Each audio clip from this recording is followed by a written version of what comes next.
Bonjour à tous et bienvenue pour ce nouveau numéro de Bonjour 93. Vous le savez, Bonjour 93, c'est votre magazine d'information exclusivement réservé à l'actualité de la Seine-Saint-Denis.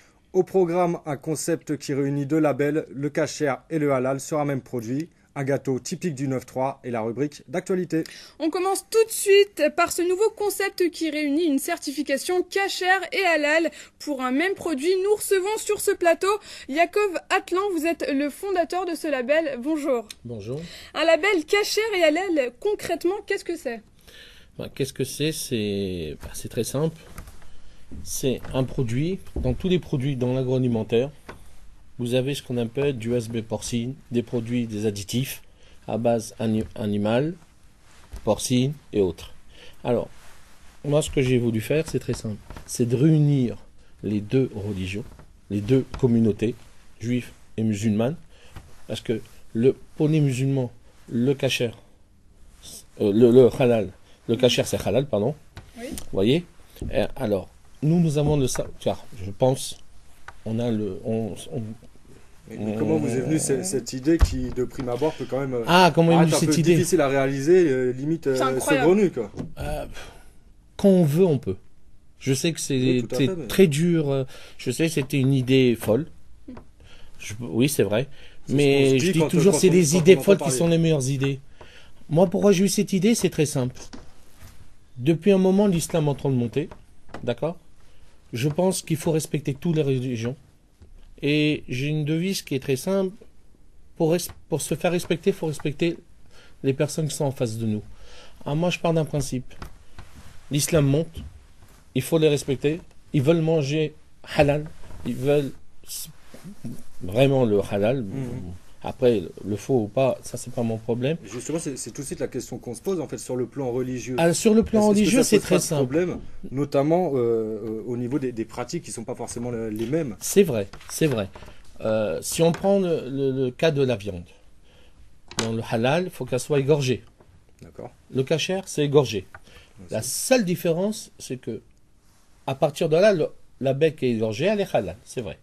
Mais dans le kasher... La différence, c'est aussi au niveau de la prière qui est dite pendant l'égorgement. Alors, et chez les musulmans, de la bête qui doit être la tournée, bête elle doit être tournée vers la Mecque. vers la Mecque, on doit dire Bismillah.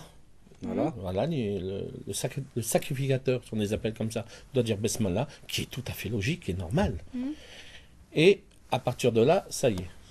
La bête, elle est halal. Tout à fait, c'est ça. C'est pour ça qu'on se Exactement. demande si une bête est kasher et halal en même temps. Alors, il faut la prière juive, la prière c'est simple, musulmane. C'est ça que vous voyez, c'est compliqué. Non, parce qu'il faut que vous sachiez déjà que dans le domaine, quand le rabbin égorge, il n'y a pas de prière. On égorge, c'est tout. Mais maintenant, si cette bête, elle doit être halal, un musulman est à côté, dit la phrase Bismillah. Voilà. Maintenant, là, c'est la bête qui a été égorgée. Maintenant, la différence entre le kasher, c'est que nous, ça ne s'arrête pas à l'égorgement. On va après vérifier les poumons. Oui, voilà. C'est plus approfondi. Voilà. Mais la bête, si elle est halal au départ, oui. Et qu'ensuite elle est cachérisée, entre guillemets, non. Elle est plus halal. Non, attention. Vous savez qu'un musulman peut manger kasher. Mais un israélite ne peut pas manger halal. Pour la seule raison, c'est qu'on pousse, nous, ça ne s'arrête pas juste à la vérification. Un exemple. Beaucoup plus de vérification. Un exemple, je vous donne un concret. Des gâteaux. Vous faites des gâteaux, d'accord ? Parce que, vous savez, le halal, c'est pas que la viande. On dit halal, la viande. Non. Il faut que vous sachiez que dans les gâteaux, il y a du OSB porcine, il y a du porc, dans les yaourts, dans les bonbons, dans tout, dans le pain, dans tout. Il faut le savoir, tout ça. Vous savez, au consistoire, vous avez une liste, les additifs, les tout ça. Bon. Nous, on prend les additifs, on les change par du végétal. D'accord. Tous les produits sont cachers. Les ingrédients.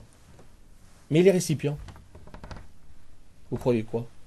Quand vous faites de la charcuterie, que les tuyaux ne sont pas nettoyés, dedans il reste du porc, il reste des bêtes, il reste ce qu'on appelle des résidus. Des résidus. Vous voyez ? Tout est nettoyé. Moi, je pense que sur ces produits qui ne sont pas de la viande, Hum. ça peut ne pas poser de problème, mais c'est juste par rapport à la viande, et par rapport, rapport donc, à cette prière. Et est-ce qu'après, la communauté juive, Oui. par rapport au fait qu'il y ait la prière, le bismillah, ça ne les dérange pas? Pourquoi ça dérangerait? C'est une question, Pourquoi ça Pas du peut tout. déranger que ce soit exécuté avec des coutumes musulmanes, et inversement. On a une seule religion. Bah, On est soit musulman, soit juif. Donc peut-être Mais vous comprenez pas le fait que ça puisse choquer les Attendez, religieux ou... Je pars d'un principe. La bête, elle doit être égorgée? Oui ou non? Oui. La bête, elle est égorgée. Alors, à partir de là, pour un musulman, C'est pas juste le fait d'égorger l'animal. c'est la phrase, c'est de dire la phrase Besmallah. Oui, et puis il faut tourner la bête vers tourner, la Mecque, et mais puis... ça dérange quoi? Si on parle, là vous parlez de la viande. Moi j'ai lancé le kasher halal dans le domaine agroalimentaire. D'accord? Maintenant la viande c'est autre On chose. peut se dire, voilà, moi je mange pas Vous voyez, c'est cette bien viande. spécifique. C'est énormément de Maintenant, contraintes. c'est bien spécifique. Moi, c'est agroalimentaire. C'est tout où qu'il y a du USB porcine, bovine et autres. Maintenant, la viande, excusez-moi, Mais mais pour en revenir à la viande, on peut se dire, je ne mange pas cette viande parce D'accord. avant d'être cachère, elle a été halal. Ah, je peux vous poser une question? Allez-y, je vous en prie. D'accord. Pas mal de musulmans, on va se dire les choses, 4 sur table, Allez, c'est parti. d'accord? Achètent la viande cachère. C'est des musulmans. Et fiers d'être musulmans. Et pourquoi ils mangent de la viande cachère? Parce que c'est halal. Il y en a, Parce parce qu'on que sait que c'est- Il y en a on sait plus que le vous kasher pensez. est beaucoup plus surveillé que Il le y en a halal. plus Ça, c'est certain. il y en a plus que vous le pensez. Maintenant, Et sachez maintenant, oui. au début de l'interview, vous nous avez dit je respecte tout le monde et ce sera un moyen de rapprocher les peuples. Exactement. Mais, Attends, rapprocher les peuples. Est-ce que derrière tout ça, il n'y a Oui. pas une ambition purement commerciale, étant donné que le marché halal Et plus vaste. il fait 10 fois le marché juif. 10 fois. Vous 5 plaisantez. millions de 5 personnes. millions contre Plus. 500 000. 10 fois. Vous pouvez 5 dire millions 100 de musulmans fois. en En mais- termes de France. chiffre d'affaires, on Oui. parle de 5 Oui. à 8 milliards d'euros par an. Oui, pour le mais marché halal. Mais je suis d'accord avec vous. Déjà, bon, sachez que le marché halal est en train de se développer énormément. En ce moment, c'est l'Eldorado. En vas-tu, en voilà du halal. Déjà, il faut que ça soit vraiment halal parce qu'il faut respecter Après, ses légionnaires. C'est vrai que Je pars d'un principe. Moi, je sais personnellement que s'il y a une musulmane qui va manger un yaourt ou qui va manger un bonbon qui est KH, je sais que dedans, n'y il aura n'a pas de rien. mort, c'est certain. Et je suis tranquille. Maintenant, chacun fait ce qu'il veut, c'est pas mon problème. Je suis pas là pour. Maintenant, c'est vrai que le marché musulman est plus grand. Et plus grand, c'est vrai. C'est l'Eldorado. Combien de musulmans en Europe? 32 millions. Combien vous avez d'Israélites en Europe? 1,5 million, 1,8 million. C'est vrai. Mais moi, je parle d'un principe, vous l'avez dit tout à l'heure. Si on se réunit, le savoir-faire, le nombre, et c'est connu. Vous savez, c'est comme les doigts de la main. Vous les écartez, c'est facile à les casser. Vous les réunissez, impossible de Et les vous ne casser. craignez pas de vous mettre à dos la communauté juive Pourquoi? qui vend exclusivement du kasher?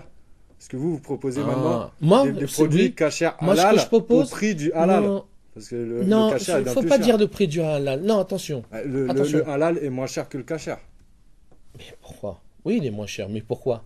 Mais Parce que quand vous proposez fabriquez un du produit, fromage... un produit qui sera Mais kasher, moi, estampillé je kasher, à ce condition. et C'est qui c'est sera ça que je veux vous à dire. des prix Prix, comme tout le monde. avoisinant ceux du Comme halal. tout le monde. Non, faut le C'est dire. pour ça que je vous dis, est-ce que Comme- vous ne pas- faut craignez pas dire pas, halal, est-ce que vous comme ne tout le craignez monde. pas que dans la communauté juive, il y Mais- ait des alors, réticences? Je vais vous dire quelque La chose. communauté monsieur. juive qui Alors, je vais vous dire quelque chose. travaille dans On dit- l'agroalimentaire.